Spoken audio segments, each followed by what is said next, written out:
Today we are ready with a very important topic, that is kingdom fungi in chapter 2nd biological classification for our 11th class students.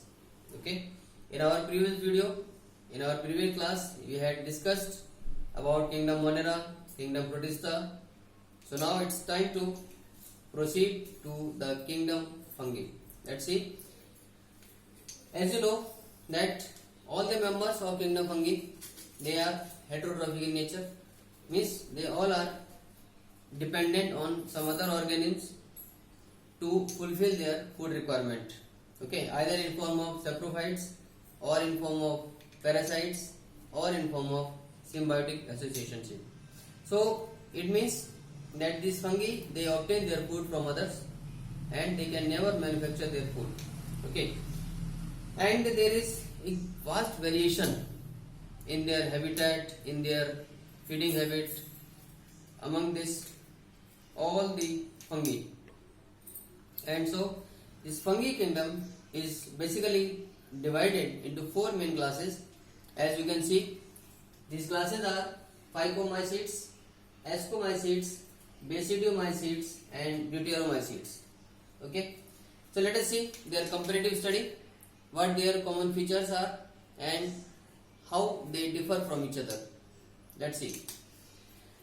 देखिए, phycomycetes में जो mycelium है, mycelium आप जानते हैं कि जिनसे मिलकर वो जो फंगी का जो एक्चुअल उनका हाइफी है, hyphae means thread like structures which make a complete network of their body. तो उनका माइसीलियम एसेप्टेट है और सिनोसिटिक माइसीलियम है. एसेप्टेट मतलब जिसमें कोई पार्टीशन नहीं है, कोई सेप्टा नहीं पाए जाते, और सिनोसिटिक मतलब जिसमें मल्टी न्यूक्लिएटेड है. तो ये मल्टी न्यूक्लिएटेड है, एसेप्टेट माइसीलियम पाया जाता है इन केस ऑफ एस्कोमाइसीट्स. जबकि ये माइसीलियम सेप्टेट और ब्रांच्ड होता है. ये एसेप्टेट और सिनोसिटिक माइसीलियम था फाइकोमाइसीट्स में, और एस्कोमाइसीट्स में, बेसिडोमाइसीट्स में और डिटेरोमाइसीट्स में, इन तीनों क्लासेस में माइसीलियम हमारा सेप्टेट है और ब्रांच्ड है, यानी इसमें पार्टीशन भी है और इसकी ब्रांचेस भी होती हैं. Right. Second point of difference is कि जो फाइकोमाइसीट्स हैं उनके हाइफी की जो वॉल है बेसिकली वो सेल्यूलोज की या काइटिन की या दोनों की बनी होती है. तो इसकी जो हाइफी की वॉल है फाइकोमाइसीट्स में वो सेल्यूलोज की बनी हुई होती है, कहीं कहीं किसी किसी में काइटिन की बनी है और किसी किसी में दोनों की बनी होती है. जबकि एस्कोमाइसीट्स में ये जो हाइफी है इसमें सिंपल सेंट्रल पोर्स पाए जाते हैं और कहीं कहीं इसमें बोरानिन बॉडीज भी पाई जाती हैं. ओके, नेक्स्ट इस केस में देखते हैं बेसिडोमाइसीट्स में जो राइजोमॉर्फ्स होते हैं वो एक्चुअली पेरिनेशन के लिए या फ्रुक्टिफिकेशन के लिए इस्तेमाल किए जाते हैं. राइजोमॉर्फ means which are apparently roots, which are looking apparently as roots. So morph means external morph features और rhizome is related to roots, the root like structures. तो ये पेरिनेशन के लिए और फ्रुक्टिफिकेशन के लिए इस्तेमाल होते हैं इन केस ऑफ बेसिडोमाइसीट्स में.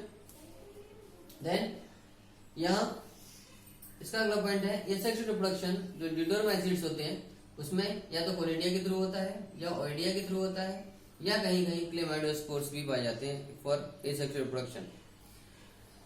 Late us proceed to the third point. इसमें फाइकोमाइसीट्स में जो स्पोरेंजिया है, आप जानते हैं स्पोरेंजिया ये कोनिडिया के रूप में होते हैं अगर ड्राई हैबिटेट में है तो, ठीक. और अगर वो फंगी अगर वेट हैबिटेट में, अगर एक्वेटिक हैबिटेट का है तो वहां ये स्पोरेंजिया एज ज़ूस्पोरेंजिया वर्क करते हैं. राइट. इधर देखिए एस्कोमाइसीट्स में ये जो कोनिडिया है, ये conidia actually asexual reproduction structures होते हैं. तो ये जो कोनिडिया है एस्कोमाइसीट्स के, ये एक्सोजीनियसली फॉर्म होते हैं और एक स्पेशल हाइफी होते हैं जिनको हम कोनिडियोफोर्स कहते हैं. तो कोनिडियोफोर्स मीन्स वो स्पेशलाइज्ड हाइफी जो कोनिडिया को बियर करते हैं. तो ये कोनिडिया यहाँ पर एक्सोजीनियसली फॉर्म होके कोनिडियोफोर्स के ऊपर लगे हुए पाए जाते हैं, उस पर उदाहरण होते हैं ये. इस तरीके से यहाँ बेसिडोमाइसीट्स में हम देख रहे हैं कि जो एसेक्सुअल रिप्रोडक्शन है वो बेसिकली स्पोर्स का जो फॉर्मेशन होती है यहाँ पर बिल्कुल नहीं पाई जाती।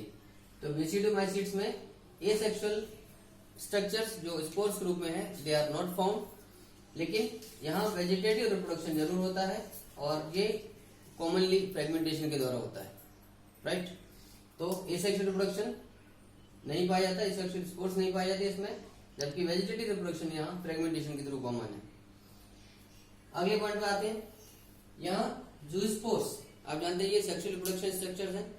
जूस्पोर्स ये या तो यूनिफ्लैजिलेट होते हैं या बाइफ्लैजिलेट होते हैं, यानी यहाँ जूस्पोर्स जो सेक्सुअल रिप्रोडक्शन स्ट्रक्चर्स हैं ये या तो एक फ्लैजिलम वाले होते हैं या दो फ्लैजिलम वाले होते हैं। यहाँ पे यहाँ ये जो सेक्सुअल रिप्रोडक्शन स्ट्रक्चर्स है दे आर कॉल्ड एस्कोस्पोर्स, और ये एस्कोस्पोर्स एक्चुअली एंडोजीनसली फॉर्म होते हैं सैक लाइक या बैग लाइक स्ट्रक्चर्स पे, जिनको हम एस्कस बोलते हैं सिंगुलर में और एसआई बोलते हैं प्लूरल में, ठीक। तो ये एसआई में या एस्कस में एंडोजीनसली फॉर्म होते हैं, इसलिए sexual reproduction structures which are called as ascospores, right. Next इधर देखिए, बेसिडोमाइसीट्स में जो सेक्सुअल ऑर्गन्स हैं दे आर टोटली एब्सेंट, और जो प्लाज्मोगेमी है लेकिन उसकी जगह पर जो प्लाज्मोगेमी है वो दो अलग अलग प्रकार के स्ट्रेन्स वाले हाइफी के बीच में फ्यूजन से कैरी आउट होती है इस केस में। नेक्स्ट आइसोगेमस, एनाइसोगेमस और ऊगेमस टाइप के गैमेट्स इसमें बनते हैं। ये सेक्सुअल रिप्रोडक्शन के लिए गैमेट्स हैं। आइसोगेमस गैमेट्स हम उनको बोलते हैं जो मॉर्फोलॉजी में यानी शेप और साइज में पूरी तरीके से सेम होते हैं, ठीक है। मोटाई है, शेप और साइज में सिमिलर है, exactly they are indistinguishable, so this is called as isogamous. Anisogamous gametes वो होते हैं जिनमें शेप एक जैसा होता है लेकिन साइज में वेरिएशन है, साइज में अलग अलग फर्क होता है, तो इनको हम एनाइसोगेमस बोलते हैं। और ऊगेमस जो शेप और साइज इन सब में अलग अलग होते हैं और उसमें एक मोटाइल है एक नॉन मोटाइल भी होता है। तो ये डिफरेंसेस जो होते हैं बेसिकली इस आधार पर इसमें अलग अलग प्रकार के गैमेट्स बनते हैं फाइकोमाइसीट्स में। यहाँ जो एसआई है जो इसको बियर करते हैं एस्कोस्पोर्स को, ये एसआई एक्चुअली क्लस्टर्ड है या हम कह सकते हैं एग्रीगेटेड पाए जाते हैं फ्रूट लाइक बॉडीज में, फ्रूटिंग बॉडीज में, जिनको एस्कोकार्प्स कहा जाता है। तो इन एस्कोकार्प्स नामक फ्रूटिंग बॉडीज में ये एसआई एक्चुअली क्लस्टर फॉर्म में या एग्रीगेट फॉर्म में पाए जाते हैं। इधर देखिए बेसिडोस्पोर्स, ये जो इसके सेक्सुअल रिप्रोडक्शन स्ट्रक्चर वाले हैं, ये बेसिडोस्पोर्स बनते हैं एक्सोजीनसली, जो कि बेसिडिया में बनते हैं। बेसिडिया उनको बेयर करने वाले स्ट्रक्चर्स जो कि fruit like bodies, fruiting bodies यानी बेसिडियो कार्प्स में एग्रीगेटेड या क्लस्टर्ड पाए जाते हैं। इधर हम देखते हैं कि जो सेक्सुअल रिप्रोडक्शन है वो बेसिकली अनसर्टेन है इन केस ऑफ ड्यूटरमाइसीट्स में, लेकिन और ये एक्चुअली ये वो एस्कोमाइसीट्स के मेंबर हैं जिनमें हम सेक्सुअल रिप्रोडक्शन नहीं देखते हैं। तो हम ये कह सकते हैं कि जो ड्यूटरमाइसीट्स में वो फंगी मोस्टली या एक्चुअली इंक्लूडेड है कि जिनमें सेक्सुअल रिप्रोडक्शन नहीं पाया जाता, तो उनको हम एक सेपरेट क्लास यानी ड्यूटरमाइसीट्स में कंक्लूड करते हैं। अब आते हैं इनके एग्जांपल्स पे। ये एग्जांपल्स इनके कॉमन आपको दिखाई दे रहे हैं। फाइकोमाइसीट्स में एल्ब्यूगो है, ये जनरली मस्टर्ड जो सरसों का पौधा होता है उसके ऊपर डिजीज कॉज करता है। राइजोपस, ये नाम आपने सुना होगा, इसको ब्रेड मोल्ड बोलते हैं। ये जनरली जो मॉइस्ट सरफेसेज है, मॉइस्ट ऑर्गेनिक सब्सटेंसेज है, वहां पर ये ग्रो करता है। पाइथेनियम, प्लाज्मोस्पारा एटसेट्रा, ये सारे एग्जांपल्स हैं हमारे फाइकोमाइसीट्स में। दूसरी तरफ एग्जांपल में हम एस्कोमाइसीट्स में देखते हैं ईस्ट, जो आप अच्छी तरह जानते हैं। ईस्ट बहुत कॉमन है कॉमर्शियली भी और इकोनॉमिकली भी। क्लेविसेप्स, पेनिसिलियम, पेनिसिलियम नोटेटम, ये वो फंगस है जिससे सबसे पहला एंटीबायोटिक डराइव किया गया था, ऑब्टेन किया गया था पेनिसिलिन नाम का, जो कि फ्लेमिंग ने डराइव किया था। तो पेनिसिलियम से ही वो पेनिसिलिन नामक जो एंटीबायोटिक वो डराइव की गई थी। एस्परजिलस और न्यूरोस्पोरा, ये एस्कोमाइसीट्स के मेंबर हैं। नेक्स्ट इज एगेरिकस, यानी जिसको आप कॉमनली जानते हैं मशरूम जो खाया जाता है, this is called agaricus. Puccinia, ये गेहूं में वीट रस्ट डिजीज कॉज करता है पक्सीनिया। अस्टिलाबो, अमेनिटा और लाइकोपर्डन, ये सारे एग्जांपल्स आपके बेसिडोमाइसीट्स में आते हैं। नेक्स्ट ट्राइकोडर्मा, जिब्रेला, कोलेटोट्राइकम, हेलमिंथोस्पोरियम, ये सारे ड्यूटेरोमाइसीट्स के एग्जांपल हैं। और ड्यूटेरोमाइसीट्स में इनके साथ साथ जो बाकी और क्लासेस के मेंबर्स हैं ये कहीं कहीं पैथोजेंस भी हैं, डिजीज कॉजिंग भी हैं। ये प्लांट्स में और एनिमल्स में डिजीज को कॉज करते हैं कहीं कहीं।